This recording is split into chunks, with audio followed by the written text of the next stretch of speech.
Ravivez votre foi à travers les Écritures inspirées de Dieu. Voici votre lecture de méditation quotidienne.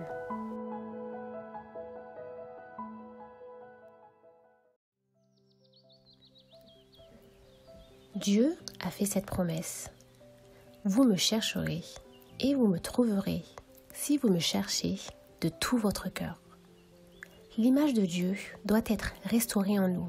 Mais pour que cette transformation s'opère, il faut que nous donnions notre cœur à Dieu sans partage.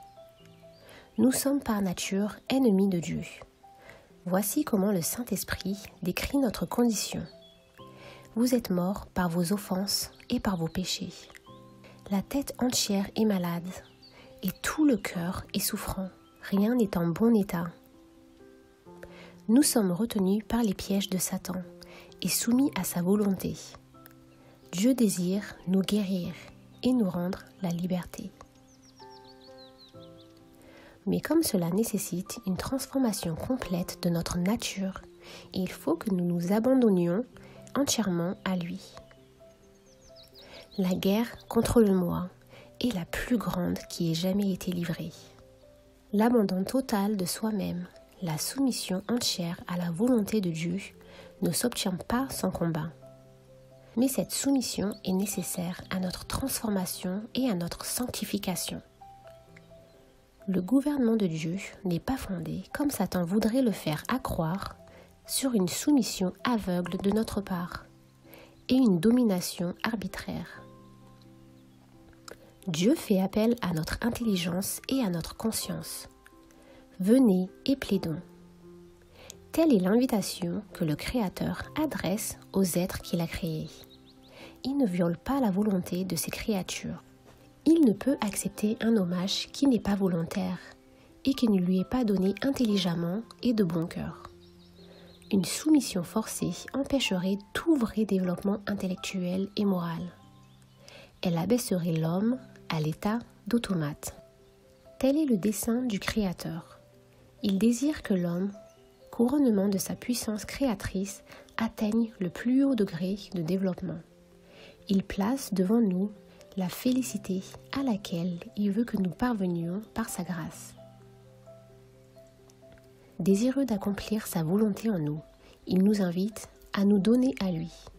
À nous de décider si nous voulons être affranchis de l'esclavage du péché et participer à la glorieuse liberté des enfants de Dieu. En nous donnant à Dieu, nous devons nécessairement abandonner tout ce qui pourrait nous tenir éloignés de lui.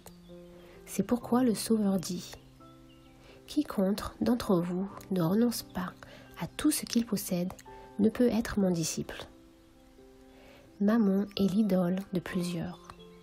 L'amour de l'argent, le désir des richesses sont les chaînes dorées qui les lient à Satan. D'autres adorent la gloire et les honneurs mondains. D'autres encore se font une idole d'une vie d'aise, exempt de soucis. Mais il faut que ces chaînes soient rompues.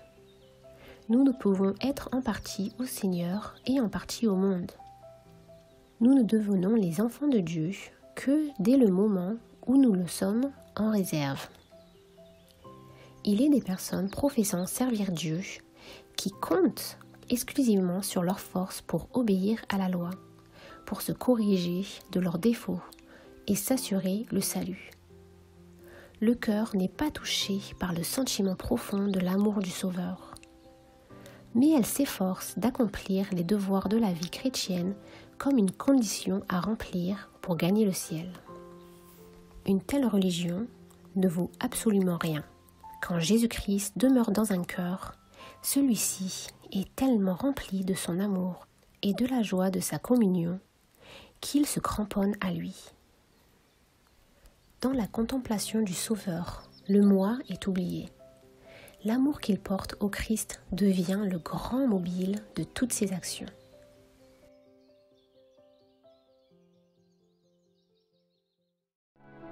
Merci pour votre écoute et rejoignez-nous demain pour la suite de notre lecture. Que Dieu vous bénisse.